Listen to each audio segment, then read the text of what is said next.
Turn in your Bibles to Proverbs chapter 31. Proverbs chapter 31. We've been doing a topical study of the book of Proverbs. And last time I began a three-part series, you might call sub-series, I guess, on what Proverbs has to say about the family. So we started that last week, what Proverbs has to say about the family. We specifically addressed last time in part one of this series what Proverbs has to say about husbands and wives. If you were here last time, you should remember that, what it has to say about husbands and wives. Tonight, in part two of that series, we're going to study a single chapter and the entirety of that chapter to discover what Proverbs teaches about the virtuous or excellent wife. The excellent wife. I'm talking, of course, about the famous chapter 31, you may all be familiar with, the so-called Proverbs 31 lady. You ever heard that expression, the Proverbs 31 lady? Who is described in Proverbs chapter 31. Now, undoubtedly, this chapter provides for God's people the biblical model of the good and virtuous wife. It presents to us what every God-fearing wife should aspire to be. That's what I believe this chapter does. What every God-fearing wife should aspire to be. But it should not come as any surprise. Don't think it should anyway. Come as any surprise that this model of womanhood that we're going to be looking at cuts sharply across the grain of what modern Western culture promotes by way of a model for womanhood. I think you're going to see that if you don't already know it. No matter. Our authority is the Scriptures, not Western culture. So let's see what God's Word has to say on this very, very important topic. We're going to start off in chapter 31, the first 9 verses. You might say, wait a minute, I thought we were going to talk about the Proverbs 31 lady. We are. It starts in verse 10. But I think the first part of the chapter is relevant too. You'll see why in a minute. Proverbs 31, verses 1 through 9. Skip the verse. The words of Lemuel, the oracle, which his mother taught him. What, O my son? Of what, O son of my womb? And what, O son of my vows? Do not give your strength to women, or your ways to that which destroys kings. It is not for kings, O Lemuel, it is not for kings to drink wine, or for rulers to desire strong drink, for they will drink and forget what is decreed, and pervert the rights of all the afflicted.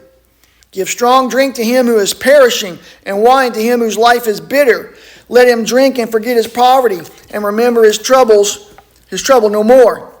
Open your mouth for the mute, for the rights of all the unfortunate.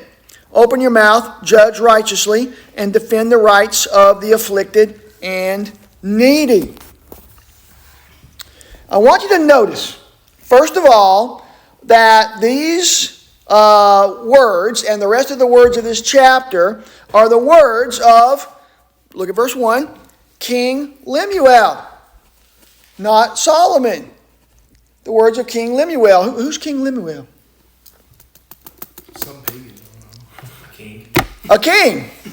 That's about all we can say. Oliver says a pagan. You're probably right. We don't really need a description. Right? He's never mentioned anywhere else in the Bible. Right? He's not listed anywhere among the kings of Israel or Judah. He's not in the list of kings. His name literally means belonging to God. Lemuel means belonging to God. And so some people take this as a symbolic reference to Solomon. And so it's Solomon by another name. Now that could be. There are scholars who believe that's the case. But I see. But I don't think it is a reference to Solomon. I see no reason why, if it were Solomon, that he wouldn't just use his own name as he's already done back in chapter 1, right? He says Solomon, yeah. It says it could be a reference to Solomon or Hezekiah. Could be a reference to Hezekiah also. That's possible. But still, for what it's worth, I think, and again, nobody can be dogmatic on this. I certainly am not. If it turns out to be Solomon, I won't be disappointed by any means. But I think probably the best option is that Lemuel is just some unknown king of a neighboring kingdom outside of Israel.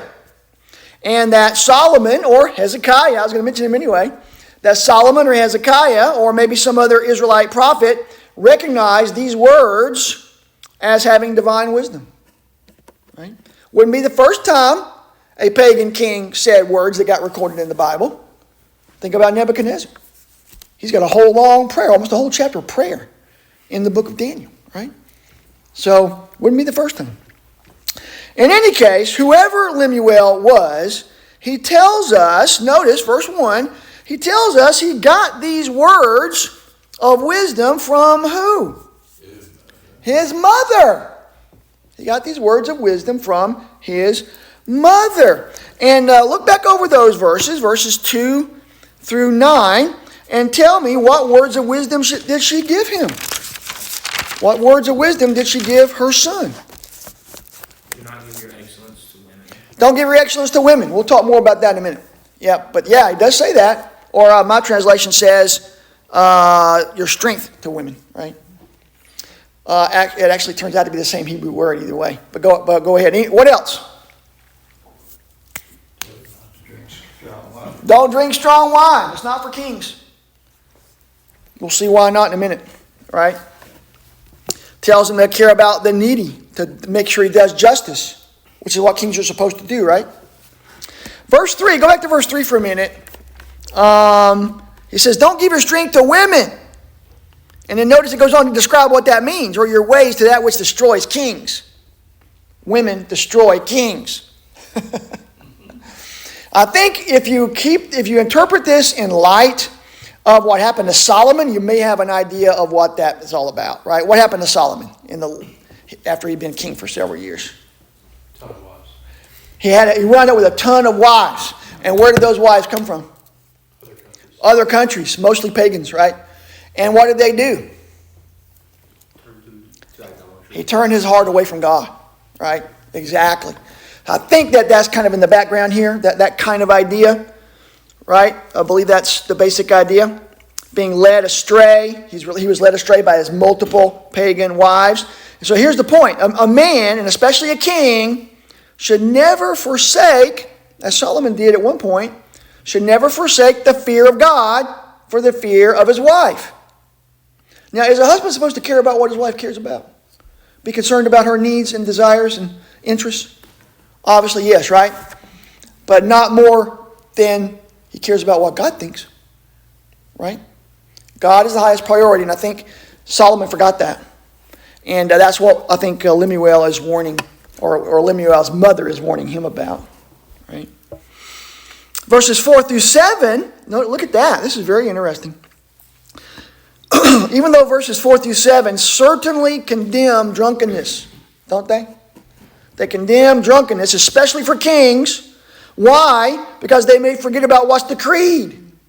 In other words, a king gets drunk and he might break the law, which he's sworn to uphold, right? That can happen.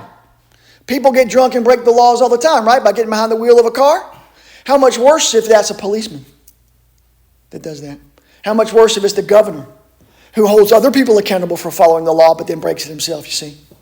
So don't drink wine, King Lemuel, because you might wind up violating the law you sworn to uphold and do injustice to your subjects, you see.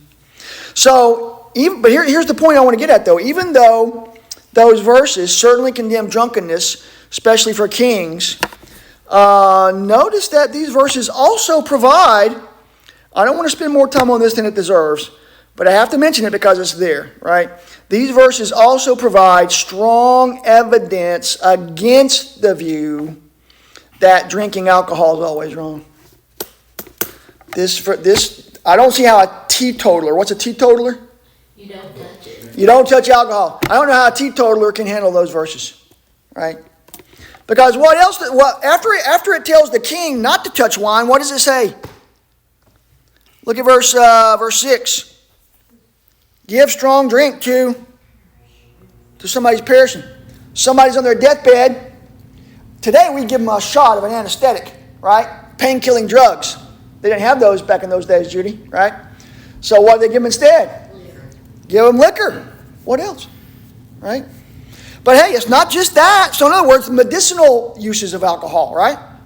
But not just that. Give it also to somebody whose life is bitter. What does that mean? Make them feel better. Somebody who's sad and depressed. Maybe things aren't going well, right? And he's going to drink some wine and what? He's going to cheer up. Right? I don't think there's any way around this. I've never had a hot toddy. That's what I talked about when you're sick. That always flared when I had the flu this last time. And I called somebody. I said, I believe I could do one of those, but we don't have any. Don't have any. That's doggone it. But anyway, there it is. You got to deal with that text. I think it matters, right? Well, we're going to move on. There's a lot of practical wisdom in these 9 verses here. But the main thing that I want you to get from these verses for tonight, we can go back another time and look at them in more detail. But the main thing I want you to get from these verses is the fact that these 9 verses is something that Lemuel was taught by his mother. Right? By his mother. So what might we learn from those verses about a godly, virtuous wife and mother? Don't everybody talk at once. She taught her son to do the right thing. She taught her son words of wisdom. Or in other words, she was a teacher. Right? She was a source of godly wisdom. Any good mother going to be a source of godly wisdom? Certainly hope so. Is a good wife going to be a source of godly wisdom for her husband? Absolutely. Right? So we learn from this, for our purposes tonight, that a virtuous woman, a virtuous wife, is a source of godly wisdom. And secondly, and closely connected with that, going back to what Zach said, they're teachers of their children. They're teachers of their children, whom their children should listen to them. They're teachers of their children, to whom their children should listen. What's that? Which ties right in with the 4th commandment. What's the 4th commandment, Nick? Obey or honor your father and your mother. That's exactly right. That's the 5th commandment. Is that the 5th? That's right. It is the 5th commandment. Unless you're a Lutheran. Say what? Unless you're a Lutheran. Unless you're a Lutheran. Then it's the 4th. I have no idea what you're talking about. They count them differently. Oh, okay. All right. Very good. All right. So that's the main point I want you to get from those first 9 verses. That mothers and wives are a source of godly wisdom, who can be sources of wisdom to their husbands, and there certainly are teachers of godly wisdom to their children who are called to listen to them. Right? This gives us a really good segue into the rest of the chapter, where Lemuel tells us in great detail about the nature of an excellent wife. I'm going to read the whole thing, and then we're going to come back and we're going to walk through it verse by verse. But starting in verse 10, it says, "An excellent wife who can find? For her worth is far above jewels. The heart of her husband trusts in her, and he will have no lack of gain. She does him good and not evil all the days of her life. She looks for wool and flax and works with her hands in delight. She is like merchant ships. She brings her food from afar. She rises also while it is still night and gives food to her household and portions to her maidens. She considers a field and buys it. From her earnings she plants a vineyard. She girds herself with strength and makes her arms strong. She senses that her gain is good. Her lamp does not go out at night. She stretches out her hand to the distaff, and her hand grasps the spindle. She extends her hand to the poor, and she stretches out her hands to the needy. She is not afraid of the snow for her household, for all her household are clothed with scarlet. She makes coverings for herself. Her clothing is fine linen and purple. Her husband is known in the gates, when he sits among the elders of the land. She makes linen garments and sells them, and supplies belts to the tradesmen. Strength and dignity are her clothing, and she smiles at the future. She opens her mouth in wisdom, and the teaching of kindness is on her tongue. She looks well to the ways of her household, and does not eat the bread of idleness. Her children rise up and bless her. Her husband also, and he praises her, saying, Many daughters have done nobly, but you excel them all. Charm is deceitful, and beauty is vain, but a woman who fears the Lord, she shall be praised. Give her the product or the fruit of her hands, and let her works praise her in the gates. Now, before we look at the details of this text, I want to point out that these verses, I learned this years ago and forgotten it till I was restudying it this morning or this afternoon. And I relearned, if you will, that this text, these verses here constitute an acrostic poem. An acrostic poem. That is, just like Psalm 119, maybe you knew this, each verse in those verses starts with a different letter of the Hebrew alphabet in order, right? There are 22 letters in the Hebrew alphabet, and starting in verse 10 to the end, there's 22 verses. Did you notice that? Each verse starts with a different letter of the Hebrew alphabet. Aleph, Beth, Gimel, and so on, right? Okay? Psalm 119, it's not every verse, It's every section, I know. It's more complicated than that, yeah. But it's still very similar, right? So given that, I love this. We might call these verses the ABCs of godly wifehood. Don't you love that? Or as Dorothy Patterson puts it, who I'm going to quote a couple times tonight, she puts it, the golden ABCs of the perfect wife. Right? The golden ABCs of the perfect wife. So, notice then, Lemuel is describing the virtuous wife, or a wife of character. The NASB says the excellent wife, but that's the same thing. Excellent wife, virtuous wife is the same thing. The Hebrew word here could also be translated as strength. That's why I made that comment earlier, Nicholas. The word translated excellent or virtuous could be translated strength. So what we have here is the woman of strength. Think about that. The woman of strength. Or today we might say Wonder Woman. Right? What we got here is Wonder Woman. I believe that. If you read these verses, you should believe that, right? Look back at verse 10. How valuable is this woman? Far above jewels or far above rubies, right? In other words, priceless. Priceless. We'll come back to that theme. As Dorothy Patterson explains, very few women could ever, think about it, very few women could ever measure up entirely and perfectly to what's described here. Thank goodness. What we're given in these verses is the biblical ideal. The biblical ideal. A model of womanhood that every wife should aspire to and in God's grace can hope to approximate. Not perfectly. That can't be expected of any sinner, right? But at least with effort, approximate, right? So let's walk through these verses one at a time, verse by verse. Let's look again at verses 11 and 12. Oliver, you got it? Read verses 11 and 12 again.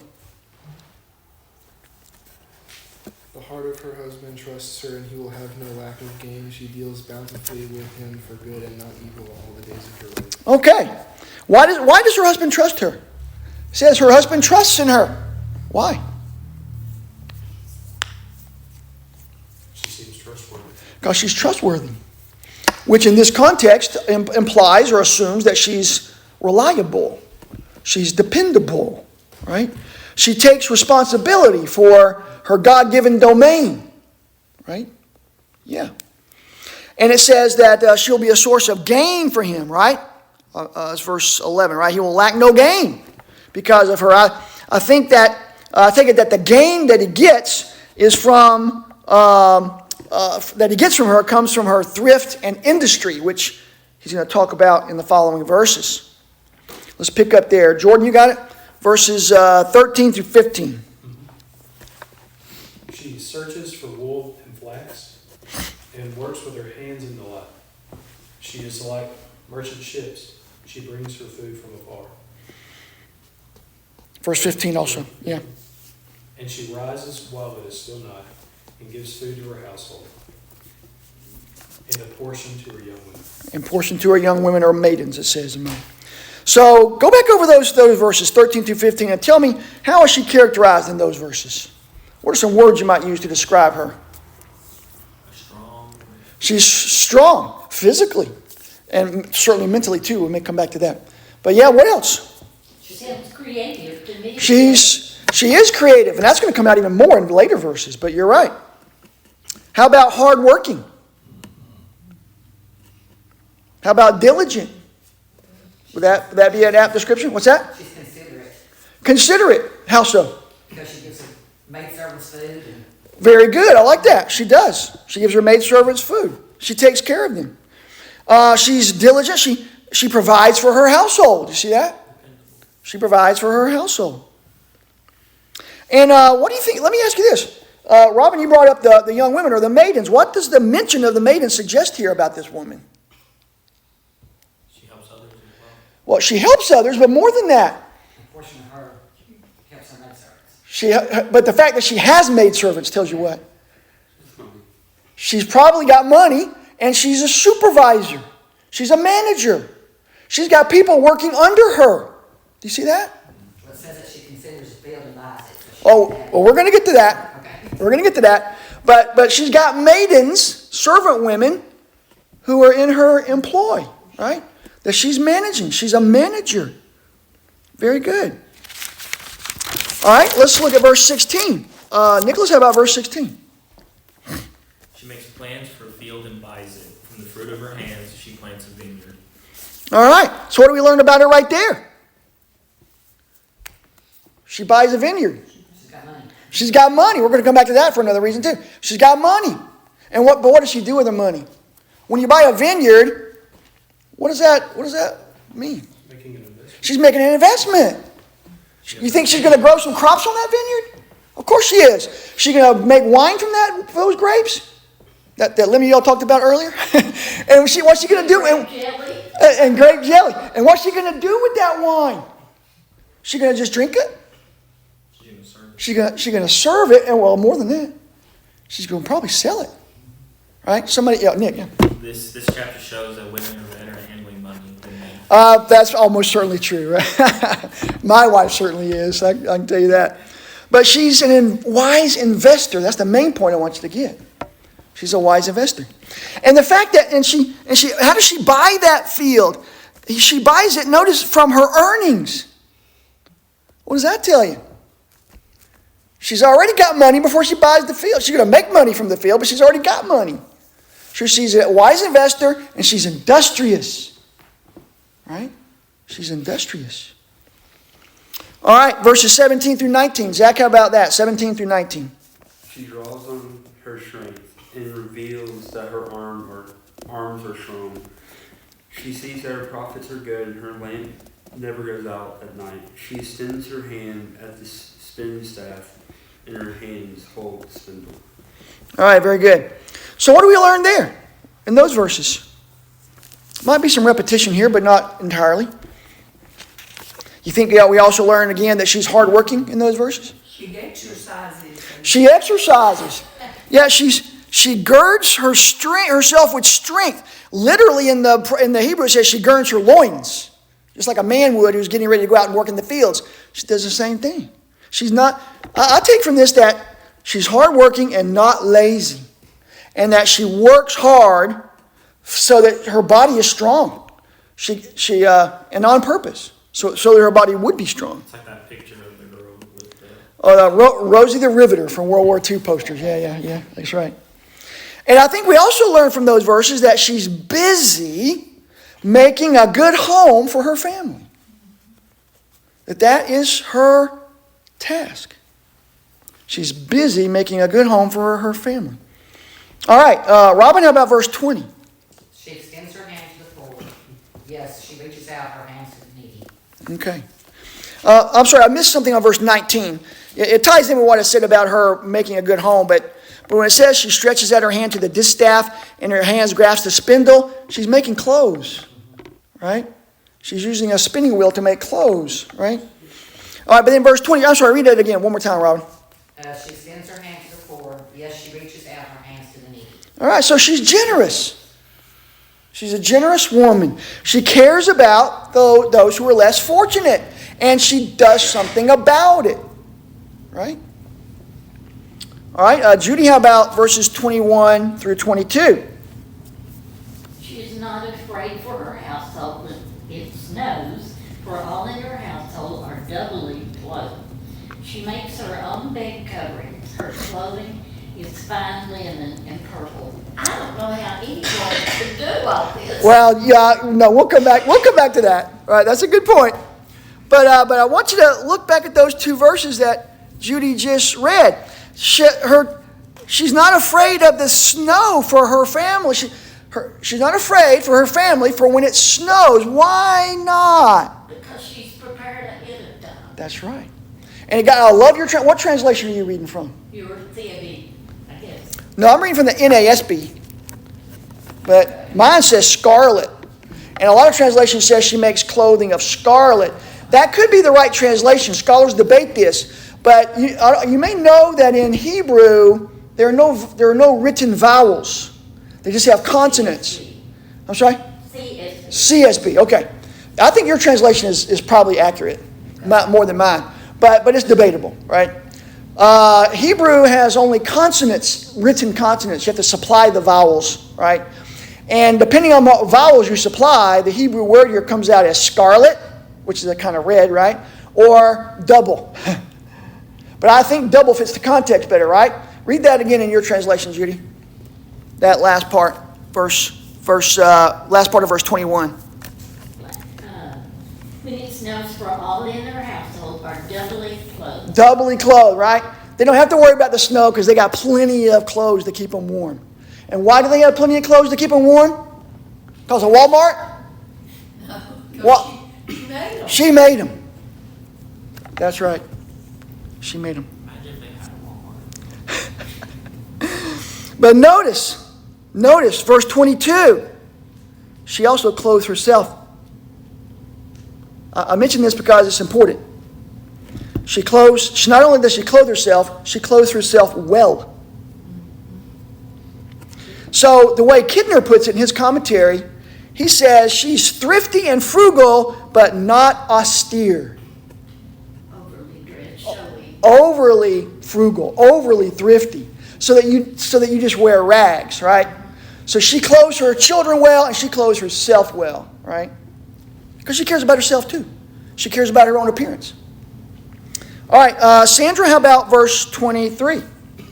Her husband is known in the gates, and he stood up among the elders of the land. All right. In other words, her husband has a good reputation in the community. Why?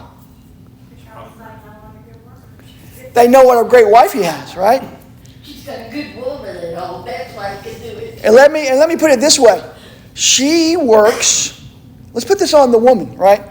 The reason he has a good reputation is because she works hard to make him look good.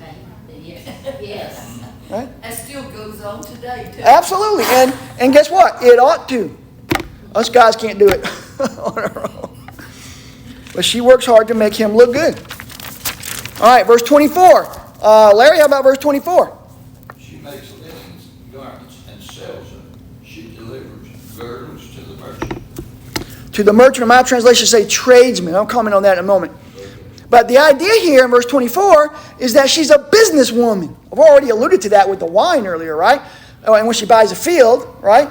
But she's a businesswoman. She runs her own business to supplement the family income because she makes garments and she goes and sells them to tradesmen. She sells them in the marketplace. I'll explain why I think that's what that means in a minute. What's another word for girdles? Girdles, It says in mine belts. belts. Could be belts, yeah. It may have been girdles for them, but for us it'd probably be equivalent to a belt. But anyway, all right, Betty, last but not least, verse 25. Strength and honor are her clothing, and she shall rejoice in time to come. Well, that's an interesting translation. Mine's a little bit different, but they're both good. Either translation could probably work. But look back at that verse. Tell me what she wears. Strength and dignity. That doesn't mean she doesn't wear clothes. We already talked about that. But it's a matter of priority, right? She wears strength and dignity. What does that mean? That she wears strength and dignity. This translation says she wears strength and dignity for her clothing, or her clothing. Right. But I guess my point is, what does that mean? That she has those things for her clothing.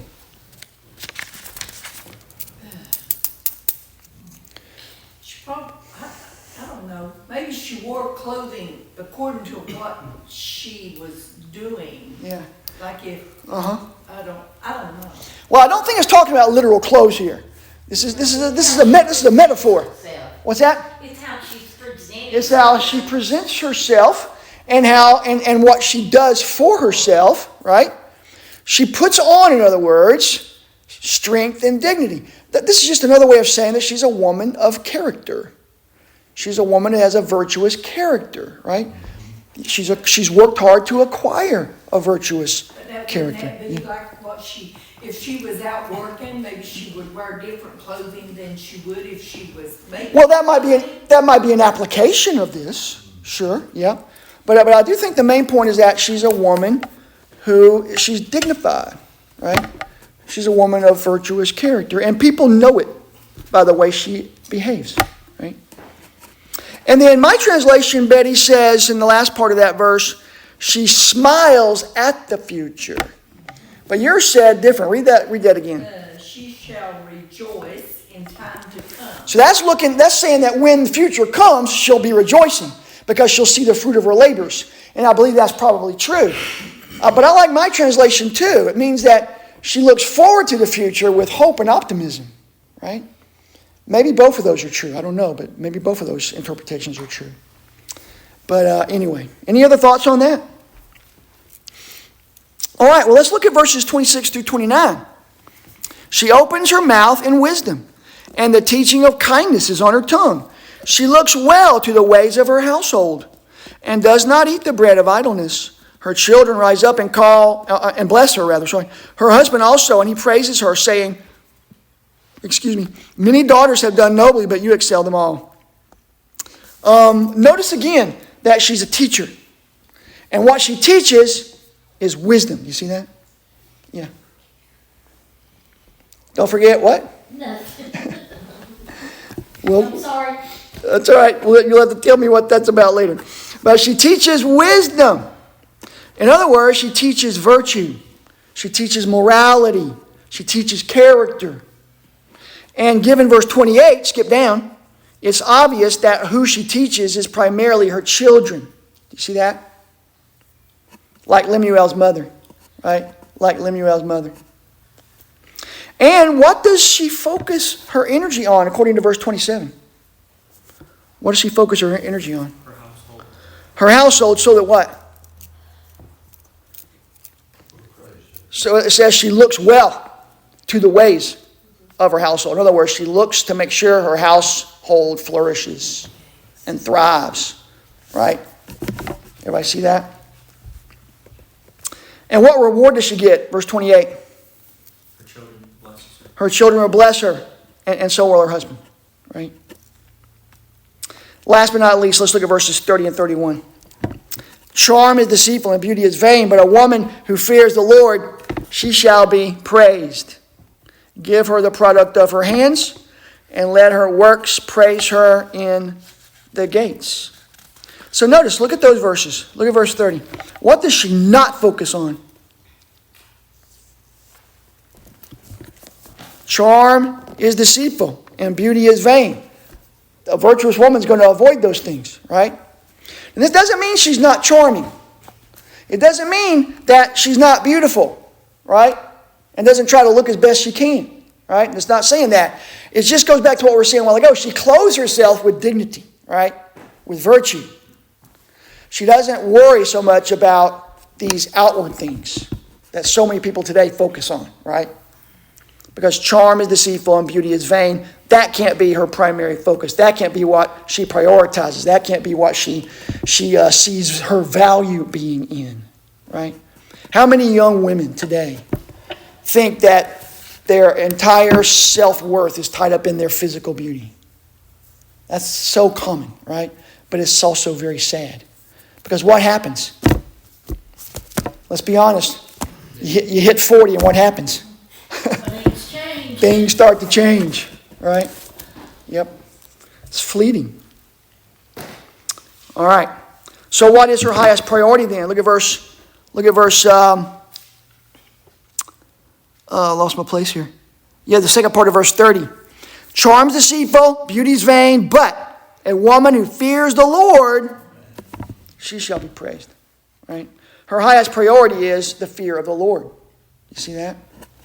Which is what this book is all about. Remember that several times in the book of Proverbs, even back in chapter 1, the fear of the Lord is the beginning of wisdom. Is this woman described here as wise? Then she's a woman who fears the Lord. Right? The fear of the Lord is the beginning of wisdom. That is her.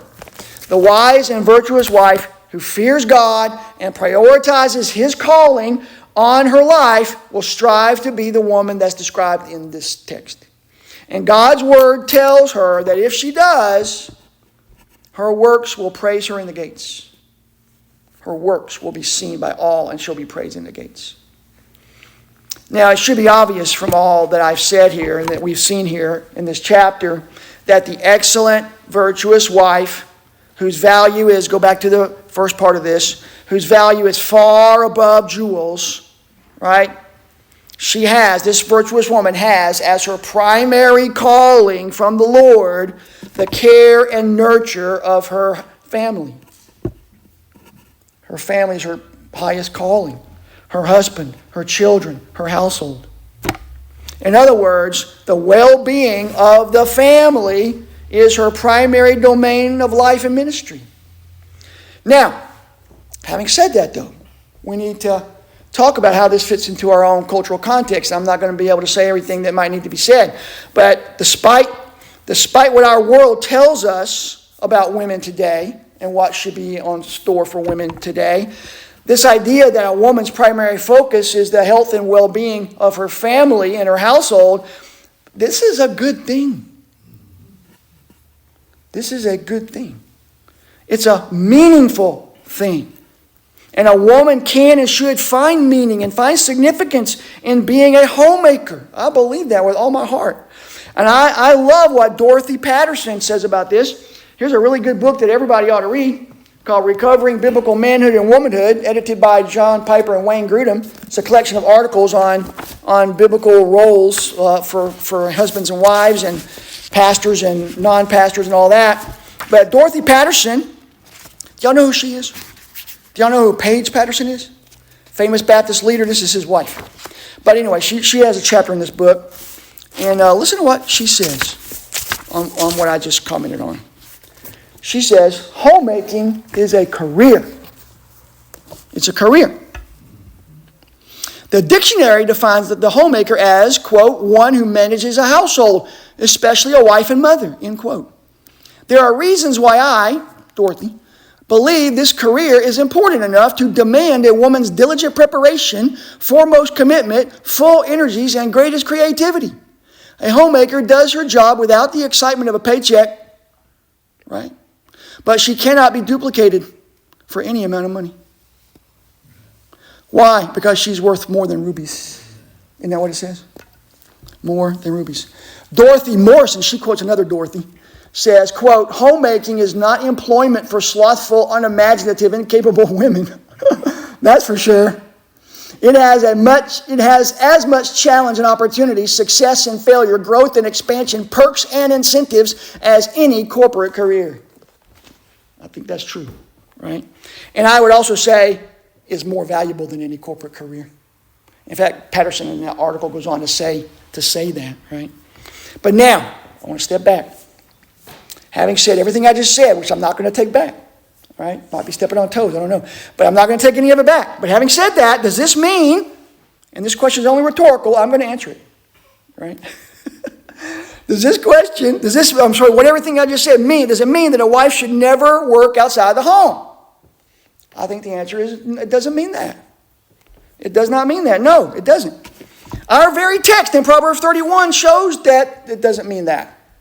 Look back at our text. Notice that her chores, her work, extends well beyond simple domestic chores, right? Her chores are not just washing dishes and clothes and sweeping the floors. Didn't we just see that? She's industrious. She's an entrepreneur. She's an investor. She's a businesswoman. All that, right? She's an investor, right? She buys a field and plants it. She makes and sells garments, right? And sells them in the marketplace. How do I know it's the marketplace where she sells them? Go back to verse 24. She makes linen garments and sells them and supplies belts to the tradesmen. That word tradesmen is literally, that's not a literal translation at all. The literal translation is Canaanites. She sells the belts to Canaanites. That ought to knock your socks off. You still got your socks on, Oliver? That ought to knock your socks off. What's the point? It's talking about traveling merchant caravans that would come through. And there would be marketplaces in the town or the village. And they would come through and they would buy stuff and sell stuff. And she goes there to the marketplace where the Canaanites were, the merchants, and she sells her wares. Right? Outside the home. She's got a business. Verse 20, that's what verse 4 for Canaanite in verse 24 means, right? She also takes care of the poor and the needy, which implies that she gets around the community here. Right? So a wife can work outside the home, but nevertheless, having said that, coming back to the other side, this should not lead us to lose sight of the biblical emphasis on the woman's role as a wife and mother. George Knight has another article in this book that's very helpful. He says about this idea of women working outside the home, which is controversial in some places. Right? He says this about this. He says, furthermore, we must realize that the emphasis on the home is the very point of the Proverbs passage. That's true. The emphasis is on the home and the wife's care and nurturing of the home, right? The woman in Proverbs works to care for her family, he says, and to fulfill her responsibility to her family. She does this not only for her children, but also to support her husband's leadership role in the community. Verse 23. She is seeking the good of her family. Furthermore, she seeks to aid the poor and needy by her labors. Verse 20. Here then are the keys to the question of a wife and mother working outside the home. So, a woman's primary focus is her home, but I just said she can't work outside the home. How do we know when that's appropriate and when it's not? George Knight says, here's some questions you should ask. Any couple should ask this question when they're thinking about this. Is it really beneficial to her family? Does it aid her husband in his calling? And does it, in correlation with these first two, bring good to others? Can she do it? Can she work outside the home while still being faithful to her primary calling, to be a wife and mother, and to care for her home? And if the answer to all those questions is yes, then there shouldn't be any obstacles, any problems at all on that score. Whew, I said a lot. What questions do you have? I'm sure there are thousands of questions. To which my answers were going to be mostly, I don't know. Right? Problem. Yeah, Jordan. Practical part of all this. Okay. I guess for everybody, but young people who aren't married yet. Mm-hmm. That raises the standard, of course, for women. Mm-hmm. But it still raises the standard for men. Yes, and I haven't focused much on men tonight because of the text, but you're absolutely right. Yeah. Christian men ought to be seeking women, Proverbs 31 women. Yes. Well, first of all, the emphasis on their priceless or more valuable than rubies speaks to the rarity of women like that. That's a good point. That's right. But then Yep.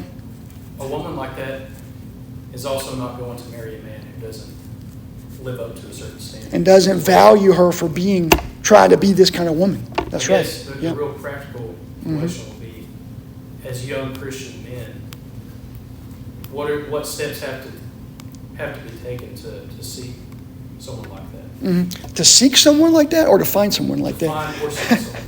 Because you have to be of a certain level of godliness and maturity and wisdom to even desire that in the first place, but then to be in that. That's a great question, and I don't know if I'm going to give you the best answer that's out there. I'll give you the best one that I can. The first thing I want to say about that is you don't go out there and expect to find a young woman, right? Assuming you're a young man looking for a young woman, who fits this bill to the T. But even if you're an old woman, don't do that. Why do I say that? Because Judy and I already agreed a while ago, right, that this is and you said it, rare. No, in fact, very few women ever measure up to this standard totally. Every woman who's trying to meet this standard meets it only to a certain degree. And if you're looking for a young woman, she's still in process, right? She's still growing. She's still maturing. So what you don't look for a woman who meets all these criteria to the T. You look for a woman who aspires to be that woman, right? Who wants to be that woman, who is godly, who takes God's word seriously, and believes in biblical teaching on gender roles in the family and the church, and wants to strive as much as she knows how to be this woman, right? And then the man has to be patient with her as she tries to become that and fails over and over again, just like you want to strive to be a godly, biblical man, and you're going to fail. And I know good and well you guys are going to want her to be patient with you, right? Right? Does that make sense? So does that help with your question, or anything else I might need to say about that? Yeah, it's an extremely high standard. It is, yeah. But again, you have to keep in mind that sanctification is a process, that no woman's ever going to measure up to this totally, and every woman's at a different stage of development, just like every man is at a different stage of development, right? And that a young couple who wants to be biblical in every way that they know how and can be, they need to have you make covenants in marriage, right? Marriage is a covenant. You covenant together to become this, right? And it's not going to happen overnight, right? So don't expect her to hit the ground running on the day after the honeymoon, being everything this woman is. For one thing, she's not going to have that money. Unless you inherit it from your parents or something, right? My wife certainly didn't. Rhonda had to work to get me through school, right? I wouldn't be standing here today for her being willing to work outside the home to get me through my education.